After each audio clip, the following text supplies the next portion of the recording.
Hello again and welcome back. So let's move on in our preparation of setting everything right for our order fulfillment. And now we're going to be setting up our DSers settings. So to do that, just start off at the back end of your Shopify store. We're going to move over to apps, click on DSers, and then once you are in DSers, go all the way to the bottom and click on settings, and you should end up here. Also make sure you click on account so we start from the very beginning. So the first thing we are going to do is make sure that you're logged into AliExpress, that you created your account and logged in and everything is good. They aren't going to stop asking us to link our AliExpress account until we do. And we want to do that because it's the only way to automate our order fulfillment by connecting DSers with AliExpress. So the first thing we will do is move down and then click on link AliExpress. Then I'm gonna go down and I'm gonna click on authorize. And then we're all linked, easy as pie. Now we're also being asked to install the DSers Chrome extension. We can do that, which allows us to go directly to AliExpress and import product with a single click. But like we've already looked at with the importing products and choosing products, we're gonna do all of that in DSers directly. So we're not gonna need that extension. So let's start from the very beginning at account. The first thing we wanna do is verify our email address, and that is mainly for security reasons. So I'm gonna click on send verification email, and they're going to quickly send me an email. I'm going to click on confirm email. And then it said success, and then it took me to this page. I can just close this down and go back. And now if I update this page, we're all verified. Perfect. Now we have our account, our email, our password. There's nothing we need to do. Just make sure that we're connected to AliExpress. That's gonna be super important. Moving down, we have stores. Now, if you have multiple stores, you can make sure that they're connected to DSers from here. But for our intents and purposes, we're only gonna have one store, at least to begin with. So there's nothing we need to do here. Moving down to product. Now, we have a couple of options. Use the AliExpress ID as product SKU. We can just check this off. Now, the stock keeping unit isn't super important for us because we're drop shipping and we're using other suppliers. So we can just leave this checked and let AliExpress and our suppliers deal with that. None of our concern. Set products as taxable. So we're not gonna play around with the taxes. We already spoke about that. We're gonna set a set price and not add in any additional tax to that. We're gonna deal with the taxes separately afterwards and just take the profits as they are. Then we have customized product description.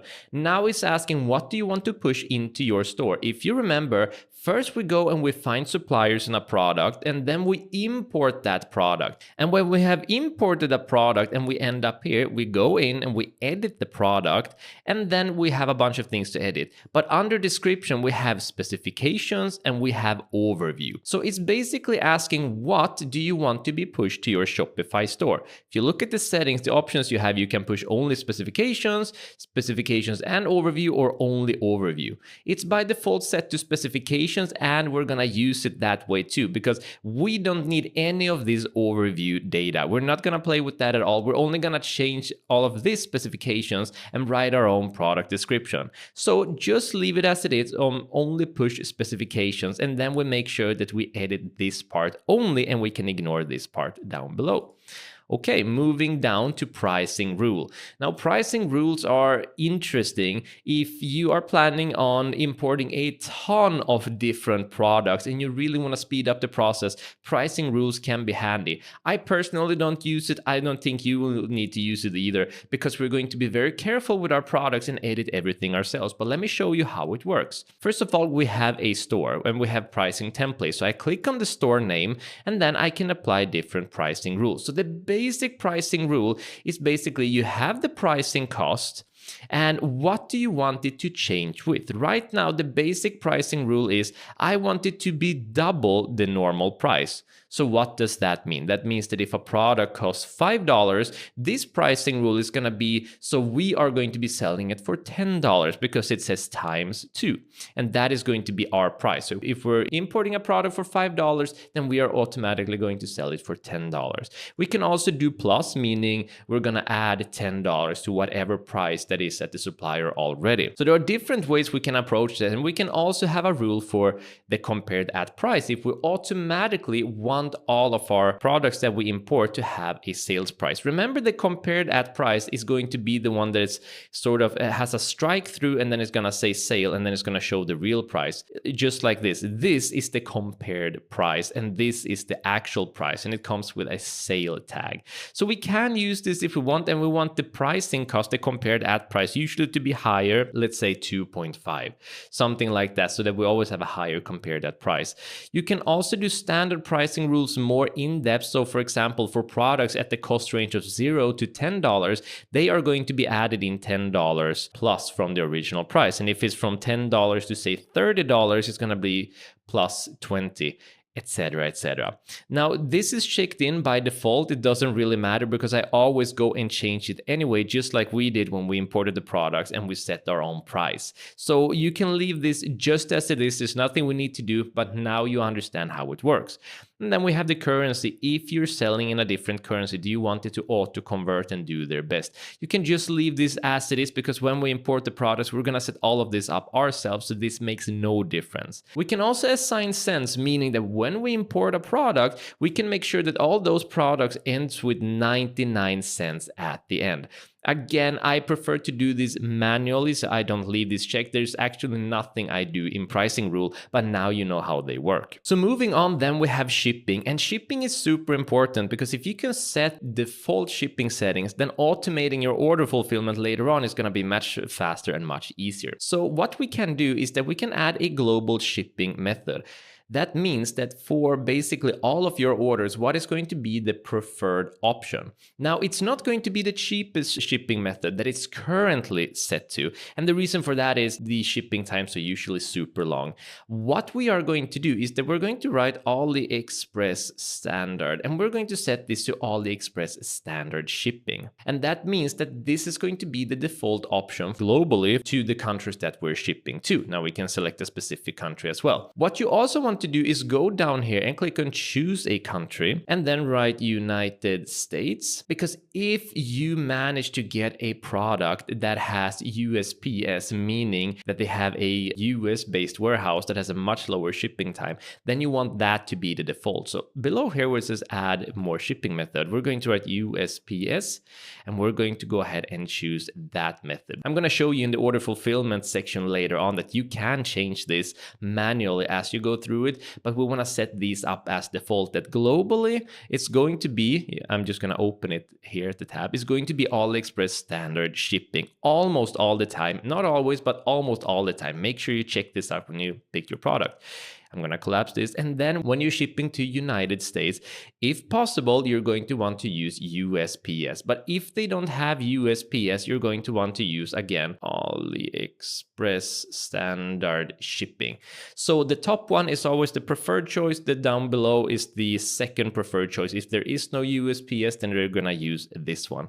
So those are the two ones that I recommend that you do set up. Moving down, we can make this even more advanced, meaning if there's a certain tracking period within certain days, you can set up a certain shipping method. We don't need to make this any more complicated. And then you can also add the global shipping method based on the product, and there's nothing we need to do with this. This is gonna do more than enough for us, and I'm gonna show you how to play with this more in the actual order fulfillment lecture that's coming soon. So that's all for shipping. Then we're going to move down to order, and this is super important. First, you're going to leave a message to the AliExpress seller, and it says, I'm drop shipping. Please do not put any invoices, QR codes, promotions, or your brand name logo in the shipment. Please ship as soon as possible for repeat business. Thank you. This is so important because remember, you are just the middleman here. Here's the supplier, here's you, here's the customer. In the actual reality, the supplier, of course, could be selling directly to the customer, but as the middleman, we are doing all the job getting customers, meaning we don't want the supplier to have any connections to the customer at all. We want to have all of the connections with the customer, all of the branding, all of the marketing, just literally everything. So we're asking them not to have any form of contact with our customers. So there's nothing you need to do here. This is in here by default, and it's perfect. Scrolling down, we have override phone number. This is important because when you're doing the order fulfillment, you may have the customer's phone number being added in. Now, in all of the years doing Shopify and doing dropshipping, I've never, not once, had a supplier call my number. So don't worry about being called to. What's important here is that you write in your phone number just to cover the customer's phone number. That's what's important here. You don't want the supplier to have any form of contact with the customer at all. So I'm just gonna write in my phone number, and then there are more options down here. We can scroll down and see there's nothing we need to do. Sorry, that went a little fast. Nothing we need to do here with the default phone numbers. There are different numbers for different countries. Absolutely fine. Nothing we need to do. Order management. Now this is very interesting. We have a canceled order optimization. That's a weird thing, but basically there are certain filters for the AliExpress suppliers, and if they see a customer that has a weird name, that order might get flagged and the order might actually get canceled. So by using canceled orders optimization, that means that certain part of the customer's name is going to say not available, and that is going to bypass that filters and make sure that you have much less canceled orders. It's a very strange thing, I know, but just leave this on by default because you don't want to have canceled orders just because you're stuck in some automated filter.